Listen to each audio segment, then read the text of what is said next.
Assalamualaikum warahmatullahi wabarakatuh.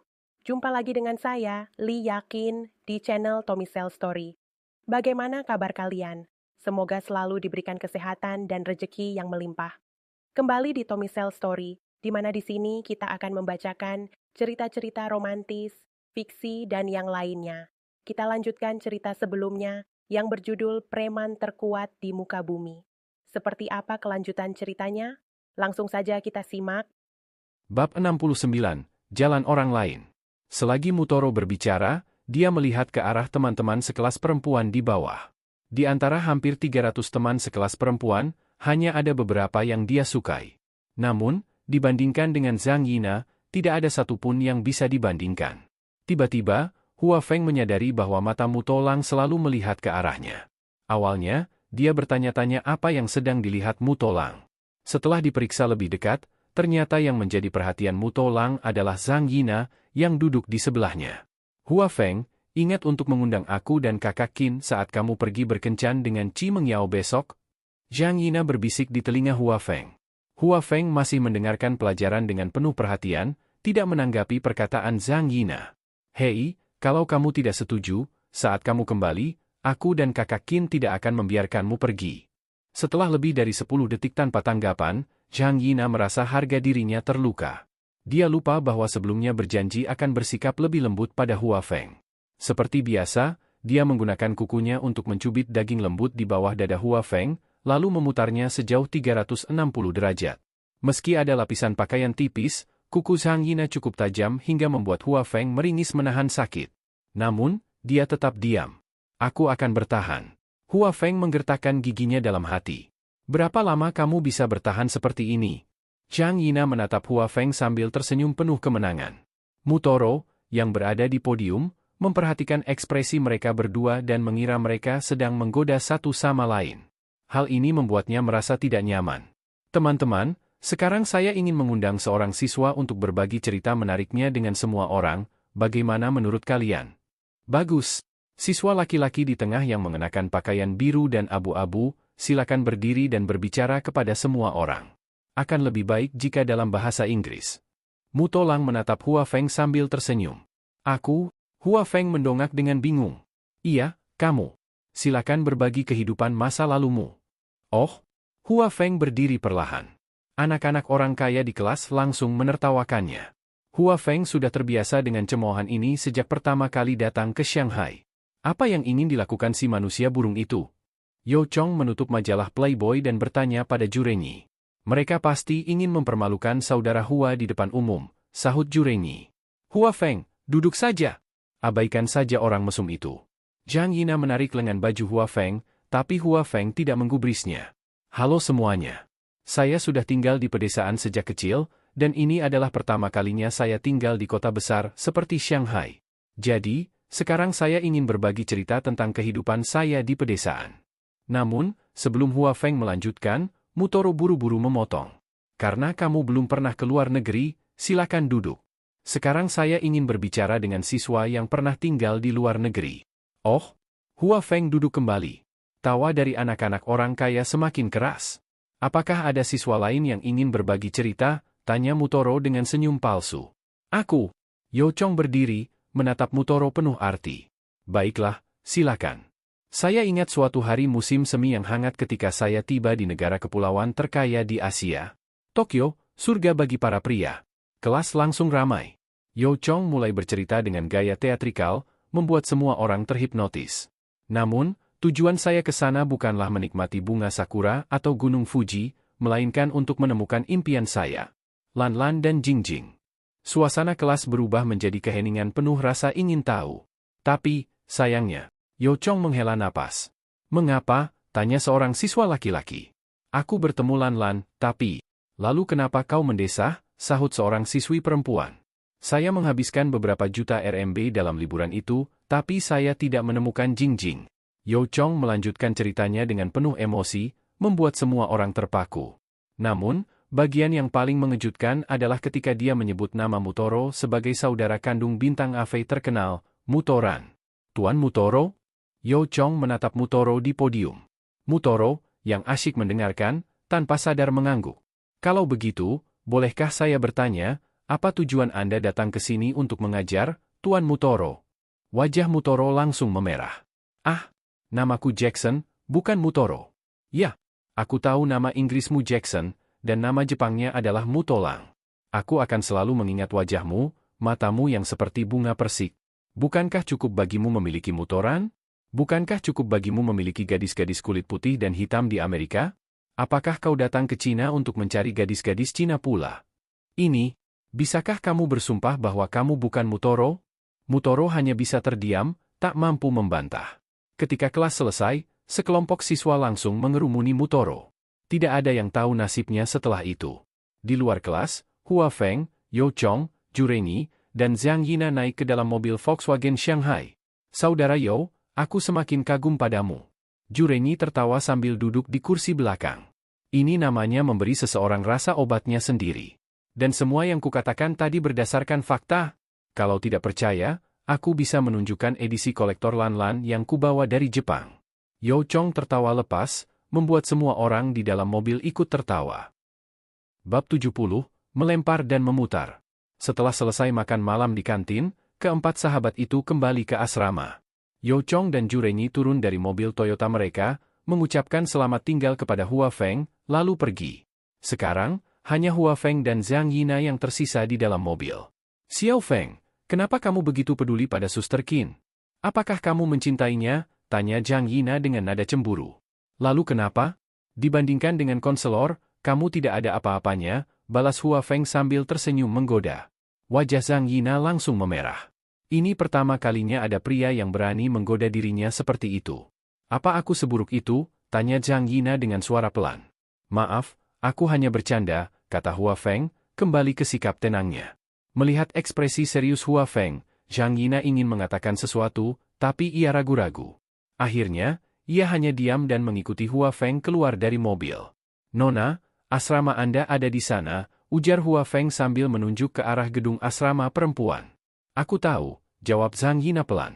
Lalu, kenapa kamu mengikutiku? Jika besok kamu pergi berkencan dengan Chi Mengyao, jangan lupa telepon aku. Aku akan membelikanmu pakaian baru, kata Zhang Yina, wajahnya merona. Hua Feng terdiam. Ia tidak tahu harus menjawab apa. Akhirnya, ia hanya mengangguk pelan dan berjalan menuju asramanya. Setelah kembali ke kamar, Hua Feng langsung menuju kamar mandi. Ia mengisi bak mandi dengan air dingin, lalu duduk bersila di dalamnya, mulai berlatih meditasi dan fokus pada dantian. Udara dingin dari air perlahan merasuk ke tubuhnya, membuatnya mati rasa, tapi ia tetap bertahan. Hua Feng tidak tahu sudah berapa lama ia berada di dalam bak mandi sampai suara dering telepon membangunkannya. Ia buru-buru keluar, mengeringkan tubuh, dan mengangkat telepon. Halo, siapa ini? Bodoh, ini aku, Mengyao. Oh, Mengyao. Ada apa? Kemana saja kamu? Kenapa baru angkat telepon sekarang? Aku baru saja mandi. Jam berapa sekarang? Sudah jam 9.10, dasar pemalas. Tidurlah lebih awal, besok kita akan bermain bersama. Iya, aku mengerti. Selamat malam. Selamat malam. Setelah menutup telepon, Hua Feng tidak langsung tidur. Ia memeriksa Kiki, berharap ada pesan dari teman misteriusnya, Cherish Everyday, tapi tetap tidak ada kabar. Ia juga mengecek situs web pengobatan tradisional Tiongkok tempat ia meninggalkan komentar tentang resep yang salah, tapi belum ada tanggapan. Dengan kecewa, ia mematikan komputer dan berbaring di tempat tidur. Ia membaca buku, King Nangjing, dan Teori Umum Seni Bela Diri Tiongkok, sebelum akhirnya tertidur. Di sisi lain, di asrama perempuan, Luo Yujie diam-diam bangun dan menelepon seseorang di kamar mandi. Halo, siapa ini? Jawab suara di ujung telepon. Saudara Yo, ini aku, Yujie. Oh, ada apa? Aku ingin melapor, malam ini Mengyao menelepon anak laki-laki itu lagi. Mereka akan pergi bermain besok. Bagus. Terus awasi dia. Besok aku akan membelikanmu kalung emas. Terima kasih, Saudara Yo. Sejak Chi Mengyao kembali dari villa, You Zhangda merasa tidak bisa lagi menipu gadis itu. Bahkan, Chi Mengyao memperingatkan teman-teman sekelasnya agar tidak dekat-dekat dengan You Zhangda. Hal ini membuat You semakin membenci Chi Mengyao. Namun, yang tidak disadari Chi Mengyao adalah teman sekamarnya sendiri, Luo Yujie, diam-diam menjadi mata-mata You Zhangda. Jika kau tidak membiarkanku hidup dengan baik, Aku juga tidak akan membiarkanmu hidup dengan baik, gumam Yao Zhangda dengan tatapan penuh dendam. Sementara itu, di kamar lain, Zhang Yina terus berguling-guling di tempat tidur. Ia tidak bisa tidur. Kakak Yina, kenapa belum tidur? Tanya Li Yakin yang terbangun. Aku tidak tahu, mungkin karena besok aku akan melihat Hua Feng berkencan dengan gadis berdada besar itu. Hahaha, bagaimana mungkin adikku Yina hanya menjadi bola lampu? Hua Feng pasti memikirkanmu juga, hibur Li Yakin. HMPH. Berani sekali dia. Aku akan ikut besok dan membuat gadis itu menyingkir, gerutu Zhang Yina, sebelum akhirnya tertidur. Keesokan paginya, sebelum matahari terbit, Hua Feng sudah bangun. Ia mengenakan pakaian santai, keluar dari asrama, dan berlari menuju hutan di belakang kampus. Ia berlatih seni bela diri dan qigong hingga pukul 6:30. Setelah kembali ke asrama, ia kembali berendam di bak mandi dingin sambil melatih fokus pada dantian. Ketika suara telepon berdering, ia tahu siapa yang menelepon. Itu pasti Chi Mengyao. Bab 71, Chi Mengyao, seperti teratai salju. Chi Mengyao bangun pagi-pagi, memegang cermin di asrama, terus berdandan. Ini adalah pertama kalinya dia akan pergi bermain dengan kekasihnya, dan dia ingin menunjukkan sisi terbaiknya. Kakak, bagaimana menurutmu dengan baju yang aku pakai ini? Chi Mengyao memegang mantel ungu dan bertanya kepada teman sekamarnya yang merupakan yang tertua di asrama. Tidak seperti asrama tempat tinggal Hua Feng yang mewah, asrama Chi Mengyao adalah asrama biasa di universitas, dihuni oleh 8 orang. Mereka sepakat memanggil satu sama lain berdasarkan urutan usia. Chi Mengyao, yang paling muda, berada di peringkat ke-8, sedangkan Luo Yuji, teman dekatnya, berada di peringkat ke-7. Namun, tanpa sepengetahuannya, Luo Yuji sebenarnya adalah mata-mata You Guangchan. Tidak apa-apa, Lin Xiaolan, yang menempati peringkat pertama, baru saja pulang larut malam. Dengan malas, dia hanya menjawab tanpa membuka matanya. Kakak, bagaimana menurutmu? Chi Mengyao mengguncangnya pelan. Kakak ke-8, jangan ganggu aku. Kamu cantik pakai baju apapun. Kalau ada yang bilang kamu jelek, berarti dia buta. Lin Xiaolan menutup kepalanya dengan selimut. Melihat teman-temannya tidak tertarik, Chi Mengyao beralih ke Luo Yuji. Kakak ke-7, bagaimana menurutmu? Luo Yuji berpura-pura mengantuk sambil menggosok matanya. Mengyao, masih pagi. Kenapa kamu bangun sepagi ini? Bantu aku memilih baju, ya? Baiklah, aku akan mencuci muka dulu. Namun, sebelum membantu, Luo Yuji masuk ke kamar mandi, mengirim pesan teks ke Yao Fang, lalu keluar dengan senyum palsu. Bagaimana? Bagus tidak? Bagus sekali. Aku iri padamu. Meskipun memuji, di dalam hatinya, Luo Yuji dipenuhi kecemburuan. Makasih, kakak ke-7. Aku pergi dulu, ya. Selamat bersenang-senang. Setelah Chi Mengyao pergi, Luo Yuji buru-buru mengirim pesan ke Yao Fang. Pukul 6 pagi, Zhang Yina bangun lebih awal dan membangunkan Li Yakin yang masih tidur. Kakak Qin, cepat bangun. Kenapa pagi-pagi begini, Kak Nana? Bajingan itu pergi tanpa kita. Aku masih ngantuk, biarkan saja. Tidak bisa. Kau harus ikut. Akhirnya, dengan setengah hati, Li Yakin bangun. Mereka bersiap-siap, sarapan, lalu menunggu Hua Feng di luar asrama. Sementara itu, Hua Feng menerima telepon dari Chi Mengyao. Aku sudah di gerbang sekolah. Cepat datang.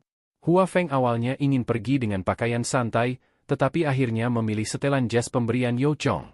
Saat keluar, dia terkejut melihat Zhang Yina dan Li Yakin sudah menunggu.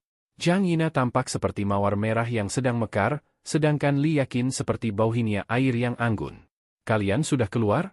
Kalau tidak, kau pasti pergi bersenang-senang dengan gadis berdada besar itu sendirian. Zhang Yina berkata sambil cemberut. Hua Feng, kau tampak tampan dengan setelan ini. Li Yakin tersenyum manis. Konselor, kenapa tidak naik mobil sendiri? Ada supir gratis, kenapa tidak dimanfaatkan? Li Yakin tertawa, menarik Zhang Yina masuk ke kursi belakang. Di sisi lain, Yao Fang yang menerima pesan dari Luo Yuji buru-buru bangun. Dia ingin melihat siapa pria yang menemani Chi Mengyao. Dari kejauhan, dia melihat Chi Mengyao yang mengenakan gaun putih, tampak seperti bunga teratai salju di pegunungan Tianshan, murni, cantik, dan tak tersentuh. Yao Fang menelan ludah, matanya berbinar penuh nafsu. Chi Mengyao, kalau kau tidak bisa kudapatkan, maka tidak ada yang boleh memilikinya. Bisiknya dengan tatapan penuh dendam. Bab 72, Rencana Penculikan. Hua Feng teringat saat mereka belajar mengemudi kemarin, Yo Chong pernah berkata bahwa ada peta navigasi di dalam mobil. Selama mereka mengklik tempat tujuan, mereka tidak akan tersesat. Bagi Hua Feng, yang tidak begitu mengenal Shanghai, ini seperti orang buta yang memiliki pemandu. Heh, bodoh. Kau tahu cara menuju kampus utama Universitas Jiaotong? Tanya Zhang Yina dari kursi belakang. Tidak tahu, jawab Hua Feng santai. Lalu kenapa kau tidak bertanya padaku? Ada sistem navigasi di mobil. Oh, kupikir kau benar-benar bodoh. Ternyata kau tidak sebodoh itu. Zhang Yina mendengus, melipat tangan di dadanya. Kakak Nana, jangan ganggu Kak Hua. Biarkan dia fokus menyetir, ucap Li Yakin lembut. Oh, sahut Zhang Yina, pura-pura merajuk. Hari ini hari Minggu, jalanan tidak sepadat biasanya. Dengan bantuan sistem navigasi, Hua Feng berhasil menemukan rute tercepat ke Universitas Jiaotong. Namun, ketika mereka tiba, lebih dari 20 menit telah berlalu. Di gerbang kampus, Chi Mengyao sudah menunggu. Gadis itu mengenakan gaun putih seputih salju, tampak seperti bunga teratai di tengah musim dingin, murni, cantik, dan tak tersentuh. Selama lebih dari 20 menit, banyak laki-laki yang mencoba mengobrol dengannya, tapi Chi Mengyao bahkan tidak melirik. Senyum dan tatapan lembutnya hanya disiapkan untuk satu orang. Ketika melihat mobil Hua Feng mendekat, wajahnya berseri-seri. Hua Feng, kamu datang, serunya. Sudah lama menunggu, tanya Hua Feng sambil keluar dari mobil. Tidak lama, mungkin setengah jam. Chi Mengyao tersenyum manis, lalu memeluk lengan Hua Feng dengan mesra. Pemandangan itu membuat banyak laki-laki yang lewat merasa iri. Namun, dari kejauhan, sepasang mata penuh kebencian memperhatikan mereka. Yo Fang. Aku tidak menyangka si idiot itu masih hidup, gumam Yo Fang. Sekarang dia bahkan bisa bersama gadis yang aku suka. Jangan salahkan aku jika aku bersikap kejam padamu. Yo Fang pergi ke tempat terpencil, mengambil ponselnya, lalu menelepon seseorang. Halo? Lao Wei, ini aku, Yo Fang. Hei, sialan. Aku masih tidur. Ada apa, bro? Suara di seberang terdengar malas. Aku ingin minta bantuanmu. Kalau berhasil, aku traktir kau bermain dengan gadis-gadis asing sepuasnya. Hehe. Baiklah, bilang saja mau minta tolong apa. Aku ingin menculik seseorang. Perkataan Yo Fang membuat Lao Wei langsung terbangun dari kantuknya. Culik? Bro, itu tindakan kriminal. 100.000 yuan untukmu. Lao Wei terdiam sejenak, lalu tertawa kecil. Baiklah. Tapi aku cuma kasih nomor. Sisanya urusanmu sendiri. Dalam waktu 5 menit, Lao Wei mengirimkan nomor telepon seorang preman bernama Zhu Long. Dia adalah kepala geng kecil di dekat Universitas Jiaotong, terkenal karena sering melakukan pemalakan di sekitar kampus. Yo Fang langsung menekan nomor itu. Halo? Suara kasar terdengar di seberang. Halo, Tuan Zhu. Aku berteman dengan Wei Sui. Oh, temannya Wei Sui? Ada bisnis bagus? Aku ingin kau menculik seseorang. Aku bayar 100.000 setelah selesai. Zhu Long tertawa dingin. Hahaha, 100.000 untuk satu orang? Siapa targetnya? Aku akan kirimkan fotonya. Aku ingin dia ditangkap malam ini. Baik, aku mau uang tunai, tidak ada negosiasi. Deal. Aku akan siapkan uangnya. Lokasi penyerahan di pabrik kapas Shentian. Siap?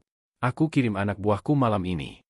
Setelah menutup telepon, Zhu Long memanggil anak buahnya, Huang Mao. Huang Mao, malam ini ada kerjaan. Pergi ke gerbang Universitas Jiaotong.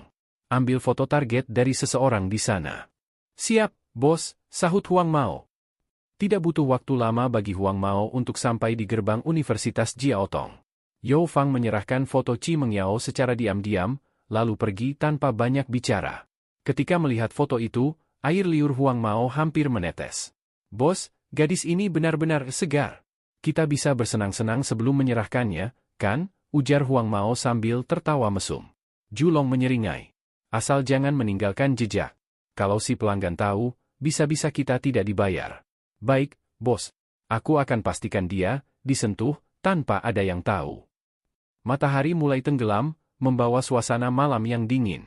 Tanpa disadari, bahaya perlahan mendekati Chi Mengyao, gadis seputih teratai salju, yang tidak tahu bahwa seseorang sedang merencanakan kegelapan dalam hidupnya. Namun, apakah rencana jahat itu akan berjalan sesuai harapan? Ataukah takdir memiliki kejutan lain untuk mereka semua? Bab 74, Hari Bahagia, 2. Hua Feng, yang mana yang kamu suka? Chi Mengyao menatap Hua Feng sambil tersenyum manis. Ini, Hua Feng menggelengkan kepalanya, menatap deretan ponsel berbagai model di bawah lemari kaca. Dia benar-benar tidak tahu harus memilih yang mana. Menurutnya, selama ponsel itu bisa digunakan untuk menelepon, itu sudah cukup. Soal fitur-fitur lainnya, ada atau tidak, baginya tak terlalu penting. Melihat kebingungan Hua Feng, pelayan toko berpikir bahwa pelanggan ini tidak paham teknologi. Dengan ramah, ia mulai memperkenalkan produk-produk unggulan dengan kata-kata bertele-tele, berharap ketiga gadis cantik di samping Hua Feng juga tertarik membeli ponsel. Pada tahun 2005, ponsel hitam menjadi sangat populer. Ponsel yang saya rekomendasikan ini diiklankan oleh manajer Samsung, Jose Mourinho, sebagai ponsel geser hitam. Kamera 2 megapiksel, layar besar, dan bahkan bisa mentransmisikan video ke TV. Pelayan itu terus berbicara, menjelaskan fitur satu persatu. Namun, Hua Feng hanya tersenyum tipis tanpa memberi jawaban. Ini Sharp 903, pemimpin ponsel kamera megapiksel. Dengan sensor 3 megapiksel dan layar putar, ponsel ini bisa menggantikan kamera digital pemula. Mendukung komunikasi 3G, panggilan video, hingga siaran TV seluler. Pelayan itu semakin antusias, berharap setidaknya satu dari mereka akan tergoda. Yang ini, Hua Feng tiba-tiba menunjuk sembarangan tanpa benar-benar memperhatikan. Pelayan itu sedikit kecewa melihat sikapnya, tapi tetap tersenyum profesional. Tuan, apakah Anda tidak puas dengan semua ini? Kami juga memiliki ponsel Apple terbaru tahun 2005, serta edisi terbatas bertatahkan berlian dan ponsel emas. Apakah Anda ingin melihatnya? Hua Feng hanya menggaruk kepala, merasa ponsel semahal itu terlalu berlebihan. Hua Feng, yang mana yang kamu inginkan? Li Yakin yang sejak tadi diam ikut bersuara, matanya berbinar saat mendengar tentang ponsel Apple. Nona, berapa harga ponsel itu? Tanya Hua Feng penasaran. 50.000 yuan. Sangat mahal. Para pelanggan di sekitar langsung melirik ke arah Hua Feng, seolah-olah melihat orang aneh. Itu harga standar, Tuan. Ponsel ini barang impor asli. Apa ada ponsel seharga beberapa ratus yuan saja? Asalkan bisa untuk menelepon, sudah cukup. Pelayan itu hampir tersedak mendengar permintaan itu. Ia memandang Hua Feng dengan tatapan aneh, seolah tidak percaya seseorang dengan jas mahal bisa menanyakan ponsel murah. Maaf, Tuan. Kami hanya menjual produk kelas atas di sini. Aku ingin iPhone versi bisnis berwarna hitam, kata Zhang Yina tiba-tiba. Ia mengeluarkan kartu VIP emas berkilauan dari tas kecilnya dan menyerahkannya kepada pelayan. Oke, pelayan itu langsung bersemangat. Dengan cepat, ia membawa ponsel pesanan Zhang Yina ke kasir. Dalam waktu singkat, tas butik berisi ponsel diserahkan kepadanya. Ini untukku, tanya Hua Feng terkejut. Kalau tidak mau, buang saja, jawab Zhang Yina ketus sambil menyerahkan tas itu. Adik kecil, jangan marah. Terima kasih atas nama Hua Feng, ya? Qi Mengyao tersenyum, berusaha menenangkan suasana. HMPH. Rubah putih kecil, aku sudah bilang jangan panggil aku adik kecil. Zhang Yina mendengus kesal, tapi ada semburat merah di wajahnya. Pada saat yang sama, pelayan kembali membawa kartu bank Qi Mengyao. Nona, pengisian ulang 5.000 yuan sudah selesai. Perusahaan telekomunikasi memberikan bonus 2.000 yuan, jadi total saldo sekarang 7.000 yuan. Begitu banyak uang hanya untuk menelepon, butuh berapa lama untuk menghabiskannya, gumam Hua Feng tak percaya. Kamu bisa menelepon siapa saja, tapi tidak boleh untuk gadis lain, ya. Zhang Yina berbisik, tapi cukup keras hingga semua orang di sekitar mendengarnya. Kalau ibuku? Tentu saja ibumu boleh. Ibumu bukan gadis, kan? Jawab Qi Mengyao sambil tersenyum genit. Lalu, siapa ibuku? Seorang wanita cantik.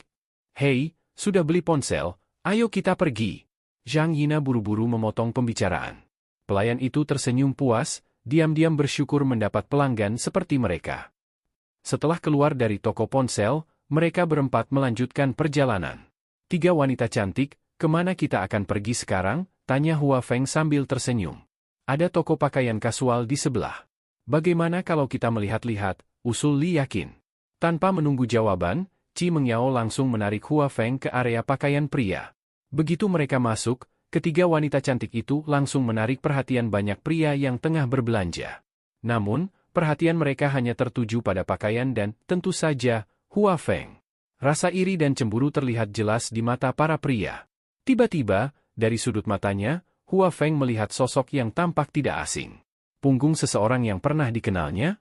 Namun, sebelum dia bisa memastikan, sosok itu sudah menghilang di kerumunan. Bab 75 Hari Bahagia, 3.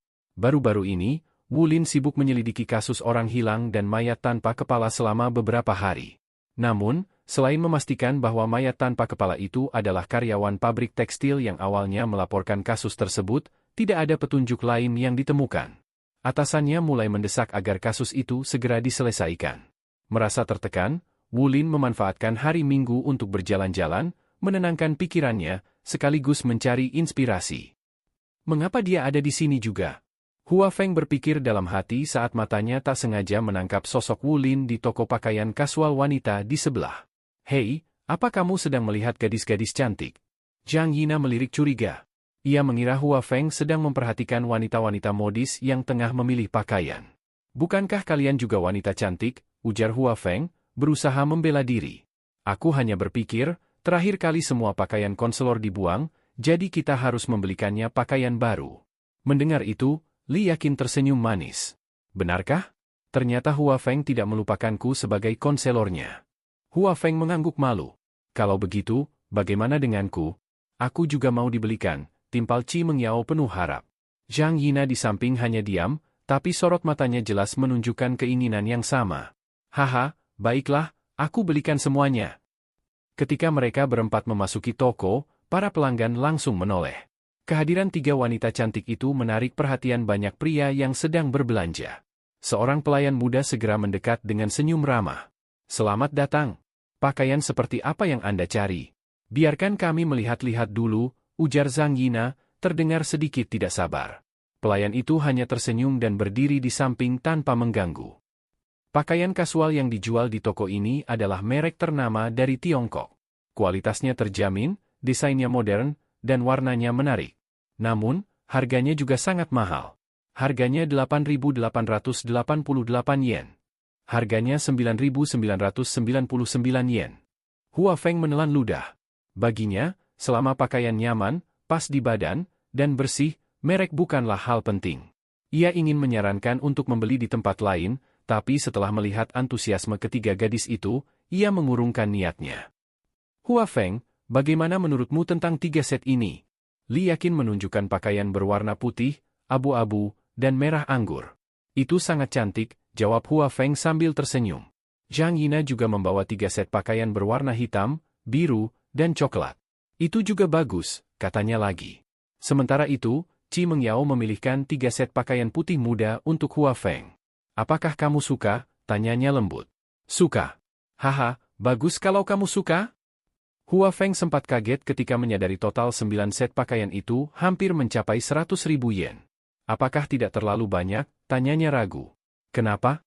Lihat pakaian yang kamu pakai selama ini, selalu sama, ujar Chi Mengyao sambil tertawa. Akhirnya, Hua Feng pasrah. Ia bahkan memilih 2 set pakaian kasual untuk kedua sahabatnya, You Chong dan Ju Rengyi, sebagai balasan atas kebaikan mereka selama ini. Ketika tiba saat pembayaran, Li Yakin mengeluarkan kartu emas dari tas kecilnya. Pelayan yang melihat jumlah belanjaan yang fantastis itu semakin tersenyum lebar. Silakan tunggu sebentar. Saat melihat kartu emas itu, Hua Feng teringat pada kartu yang pernah diberikan manajer hotel Shanghai kepadanya. Konselor, Anda juga punya kartu emas itu? Tanyanya heran. Zhang Yina dan Li Yakin menatap Hua Feng dengan ekspresi terkejut. Mereka tidak menyangka pemuda sederhana seperti Hua Feng mengenali kartu emas eksklusif tersebut. Mungkinkah ini juga milik grup Wang? Perusahaan ini pasti sangat kuat. Hua Feng berpikir dalam hati, semakin penasaran dengan misteri di balik kartu emas yang kini ada di tangannya. Bab 76, Hari Bahagia, 4. Kamu juga tahu tentang kartu itu? Li Yakin bertanya penasaran. Oh, konselor, saya juga punya kartu seperti itu di asrama. Tapi saya tidak tahu kalau kartu ini bisa digunakan untuk diskon di sini. Dasar bodoh? Dari mana kamu mendapatkan kartu ini? Zhang Yina bertanya sambil mencubit lengan Hua Feng dengan keras. Chi Mengyao yang berdiri di sampingnya tampak sedikit tertekan, namun rasa penasarannya juga tak bisa disembunyikan. Saat pertama kali datang ke Shanghai, saya tidak sengaja mendapatkannya. Saya juga tidak menyangka kartu ini bisa dipakai di sini. Hua Feng hanya menjelaskan sedikit tentang asal-usul kartu emas itu tanpa menyebutkan kejadian sebenarnya tentang senior yang memberinya kartu tersebut. Meski begitu, ketiga wanita itu tetap merasa heran. Dengan latar belakang keluarga Hua Feng yang sederhana, Bagaimana mungkin dia bisa makan di tempat semewah hotel Shanghai? Namun, mereka memilih untuk tidak bertanya lebih jauh. Tuan, Nona, tagihannya sudah dilunasi. Pelayan itu datang sambil membawa beberapa tas butik dan menyerahkan kedua kartu kepada Li Yakin dengan senyum ramah.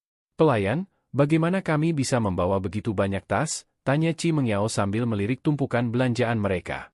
Tuan, Nona, kami menyediakan layanan pengantaran gratis ke alamat tujuan, atau Anda bisa menitipkannya di sini untuk diambil nanti. Kalau begitu, tolong antarkan saja, ujar Zhang Yina sambil memberikan alamat asrama mereka. Pelayan itu segera mencatat alamat tersebut. Ini nomor telepon Mal. Jika ada kendala, Anda bisa menghubungi kami kapan saja. Barang akan dikirim dalam waktu setengah jam. Baik, terima kasih. Hua Feng mengambil kartu nama itu dan memasukkannya ke dalam sakunya. Setelah semuanya beres, mereka melanjutkan perjalanan menuju area pakaian kasual wanita. Begitu masuk, Hua Feng langsung melihat sekeliling. Ia sedikit lega karena tidak menemukan polisi wanita yang tadi sempat dilihatnya. Hei, kenapa kamu melihat-lihat diam-diam? Zhang Yina melirik curiga. Aku hanya ingin melihat apakah ada pakaian yang cocok untukmu. HMPH. Bagus kalau begitu. Hua Feng, kemarilah. Bagaimana menurutmu setelan ini? Chi Mengyao memegang gaun putih bersih di tangannya. Warna itu sangat cocok dengan kulitnya yang cerah, membuatnya terlihat semakin menawan. Cantik. Sama seperti orang yang memakainya. Chi Mengyao tersenyum malu-malu, sementara Zhang Yina pura-pura mendengus tidak suka. Pada akhirnya, ketiga wanita cantik itu masing-masing memilih 5 set pakaian kasual. Menurut Hua Feng, bentuk tubuh dan penampilan mereka sudah sempurna. Mereka tetap terlihat cantik, baik dengan pakaian atau tanpa pakaian, meskipun tentu saja, pikiran seperti itu hanya berani ia simpan dalam hati. Saat pembayaran, ketiganya membayar barang-barang mereka sendiri. Namun, ketika tiba giliran Hua Feng, mereka secara bergiliran membayarnya tanpa banyak bicara, seolah sudah membuat kesepakatan diam-diam. Hua Feng merasa tidak nyaman, tapi setelah berpikir sejenak, ia memutuskan akan mengembalikan semua kebaikan itu suatu saat nanti. 3 nona muda, setelah kita selesai membeli pakaian kasual, kemana kita akan pergi sekarang? Ke lantai 5. Di sana menjual pakaian pria. Li Yakin berkata sambil tersenyum. Tapi aku bukan pria sejati. Hua Feng bergumam lemah. Sekarang ia benar-benar takut mereka akan membelikan pakaian mahal untuknya lagi. Bahkan jika ia menjual dirinya sendiri, ia tetap tidak akan mampu membayar semuanya. Hua Feng, kalau kamu membelinya sekarang, pasti akan berguna di masa depan. Kali ini aku setuju dengan pendapat adikku. Rubah putih kecil, siapa yang jadi adikmu? Tentu saja kamu, putriku Taiping. Begitu memasuki area pakaian pria, suasana berubah. Beberapa pria muda tampan, anak orang kaya, dan bahkan sosialita generasi kedua terlihat memilih pakaian mewah. Kehadiran Zhang Yina, Li Yakin, dan Chi Mengyao langsung menarik perhatian banyak pria. Di antara mereka ada Wu Jing, pria mesum yang pernah bertemu dengan Hua Feng sebelumnya.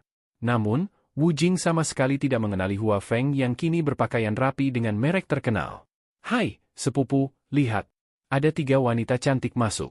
Sepupunya, Shi Zhenxiang, berkata dengan mata berbinar. Sepupu, apakah kalian ingin melihat bagaimana caraku merayu gadis-gadis? Wu Jing berkata dengan percaya diri. Dengan penuh gaya, Wu Jing berjalan ke arah mereka. Orang lain menertawakanku karena terlalu gila, aku menertawakan mereka karena tidak melihatku. Tadi malam, aku bermimpi 3 peri jatuh dari langit. Tak kusangka, ketiga peri itu adalah kalian di hadapanku. Bahkan lebih cantik dari bidadari. Tatapan mata Wu Jing yang penuh nafsu membuat ketiga wanita itu merasa jijik. Zhang Yina bahkan bergidik dan melangkah mundur. Sepupu, kamu benar-benar pujangga. Tapi sayang, kamu hanya monyet yang menyamar. Zhang Yina berkata sambil tersenyum sinis. Orang mesum akan selalu menjadi orang mesum. Seperti anjing yang tidak bisa berhenti makan kotoran. Bukankah begitu, Hua Feng? Chi Mengyao menimpali dengan nada mengejek. Orang-orang di sekitar tidak bisa menahan tawa mendengar sindiran mereka. Bahkan beberapa pemuda sampai tertawa terbahak-bahak hingga memperlihatkan gigi besar mereka. Wajah Wu Jing langsung merah padam. Namun, saat mendengar nama Hua Feng, Wu Jing tiba-tiba teringat sesuatu. Ia menatap pemuda di samping mereka dengan seksama. Setelah memastikan siapa yang berdiri di depannya, ekspresi wajahnya langsung berubah. Kamu, tunggu sebentar. Wu Jing segera kembali ke kelompok kroninya dengan wajah cemberut. Sepupu, bagaimana? Gagal? Ini kacau. Kalau begitu, biar aku coba. Shi Zhenxiang berkata penuh percaya diri, lalu melangkah menuju Hua Feng dan ketiga wanita cantik itu. Pertemuan yang seharusnya menjadi hari bahagia, kini berubah menjadi medan perang kecil. Namun, Hua Feng hanya berdiri di samping, menunggu apa yang akan terjadi selanjutnya dengan senyuman tipis di wajahnya. Hari ini memang hari yang bahagia, terutama jika ada orang mesum yang dipermalukan. Bab 77, Hari Bahagia, 5. Halo, nama saya Shi Zhenxiang, senang bertemu dengan Anda. Shi Zhenxiang berbicara sambil mengulurkan tangan kanannya. Ambil kembali cakar kananmu. Kau benar-benar tak tahu malu. Siapa yang ingin mengenalmu?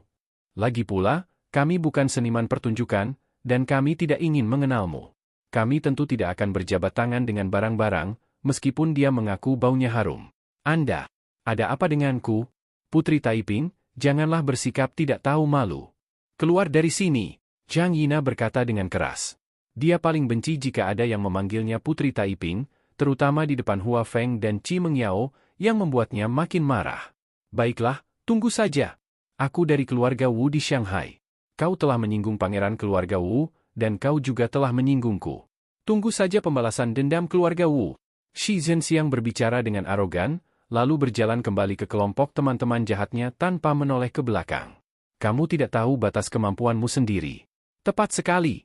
Ternyata ada orang tua yang lucu di dunia ini yang memberinya nama seperti itu. Apa yang diucapkan Shi Zhenxiang barusan tidak hanya terdengar oleh orang-orang di sekitarnya, tetapi juga oleh sekelompok teman yang berjarak 10 meter darinya. Ketika Shi Zhenxiang kembali ke kelompoknya, semua orang kecuali sepupunya, Wu Jing, menatapnya dengan tatapan aneh. Wu Jing justru tampak puas diri, karena seperti yang dikatakan Shi Zhenxiang, dia memang pangeran dari keluarga Wu. Tidak apa-apa, kami pergi dulu. Ya, kedua pangeranku, aku baru ingat ada urusan di rumah. Ayahku menyuruhku pergi ke perusahaan. Satu persatu teman-teman Wu Jing pergi, meninggalkan Wu Jing dalam kebingungan. Ketika mereka datang, mereka berencana bersenang-senang dengan pelacur, tapi kenapa tiba-tiba semuanya pergi? Kakak Wu, pacarku sedang mencariku. Aku harus pergi.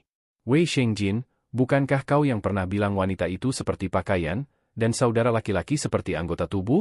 Kenapa tiba-tiba kau mencari pacarmu lagi? Kalau aku tidak pergi sekarang, aku pasti diselingkuhi. Wei Shengjin berkata sambil bergegas pergi, bahkan tidak menoleh saat melewati Zhang Yina dan yang lainnya. Fen Jian, kau dan aku bersaudara. Katakan padaku, kenapa mereka semua pergi tiba-tiba? Fen Jian mendekat dan berkata pelan. Wu Jing, gadis yang baru saja dihina oleh sepupumu adalah cucu Zhang Guohao, kepala distrik militer Shanghai, keluarga nomor 1 di Shanghai. Apa menurutmu mereka akan tinggal? Fen Jian menepuk bahu Wu Jing, lalu berbisik, perusahaan ayahku hanya bernilai puluhan juta. Kalau sampai bangkrut, aku tidak punya apa-apa. Setelah berkata begitu, Fen Jian pun pergi tanpa menoleh ke belakang.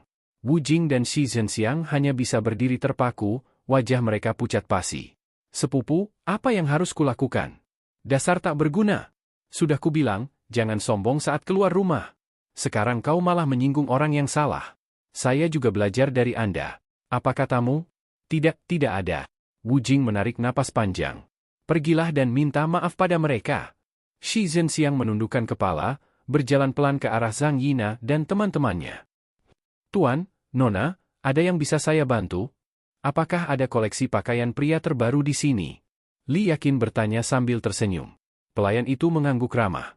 Kami baru saja menerima koleksi pakaian dari Inggris, Italia, Amerika, Jepang, dan Korea. Semuanya adalah model terbaru yang populer di kalangan atas. Hua Feng, yang mana yang ingin kau coba? Apa saja? Saat mereka berbicara, Shi Zhenxiang dan Wu Jing mendekat dengan wajah penuh penyesalan. Nona Zhang, sepupu saya tadi menyinggung Anda. Saya ingin meminta maaf atas namanya. Shi Zhenxiang langsung bersuara, aku sampah, aku bau, aku minum obat yang salah tadi, aku orang desa, aku tidak berpendidikan, aku pelit. Bahkan pelayan di sebelah mereka pun tak kuasa menahan tawa. Zhang Yina meliriknya dingin. Sebaiknya kau menjauh sejauh mungkin dariku. Aku ingin muntah setiap kali melihatmu. Baik, Nona Zhang. Kami akan segera pergi. Wu Jing menarik Shi Zhenxiang keluar dari toko dengan wajah malu. Sepupu, kenapa kita pergi begitu saja? Kita bisa mendapatkan banyak gadis dengan uang 500.000 yang baru saja kau berikan. Persetan denganmu. Kau tahu apa-apa? Tapi, ibuku adalah bibimu. Kau.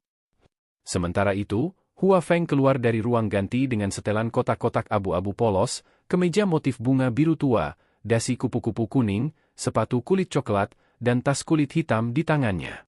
Dia tampak seperti pria Inggris yang elegan.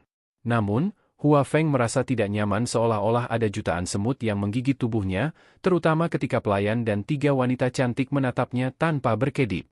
Bagaimana? Itu sangat cocok untukmu. Qi Mengyao berkata dengan penuh semangat. Pelayan, saya mau set ini. Li Yakin langsung memutuskan. Baiklah, ada lagi. Terima kasih sudah menonton dan mendengarkan cerita Preman Terkuat di Muka Bumi. Jangan lupa like, share,